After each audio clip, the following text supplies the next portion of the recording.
ating sinag best player of the game. Let's turn it over to Sarah Turjman. Congratulations, Coach Yong. Coach, talagang pinakita mo na age is just a number. Ikaw ang patunay doon. Coach, ano yung ginawa mo pampakondisyon in today's game?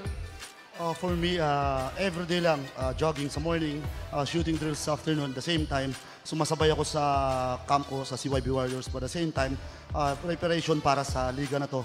At sa lagi ko sinasabi na gusto ko nakikita ako, example ako ng mga batang tinuturuan ko na at age of 41, kaya ko pa makipag-compete sa larangan ng basketball. Coach, naging mainit nga yung laban nyo kanina, nalamangan kayo, pero despite that, nahabol nyo pa din.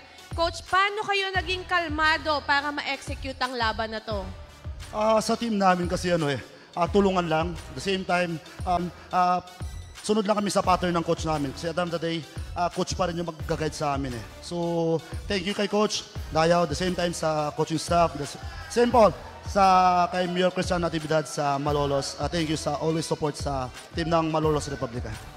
Coach, baka gusto mong pasalamatan at batiin yung mga sumusuporta sa iyo, mga pamilyas Republic at sa Sinag Lakas 40. Unang-una, nagpapasalamat kami kay Mayor Cristian Natividad sa laging suporta sa Malolos Republic.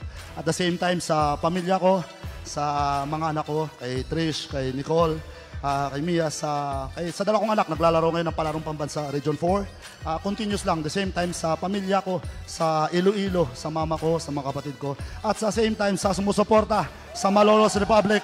Thank you sa inyo lahat. Thank you so much, Coach Yong Katikisa from Malolos Republic, our best player of the game. Back to you, Rowie.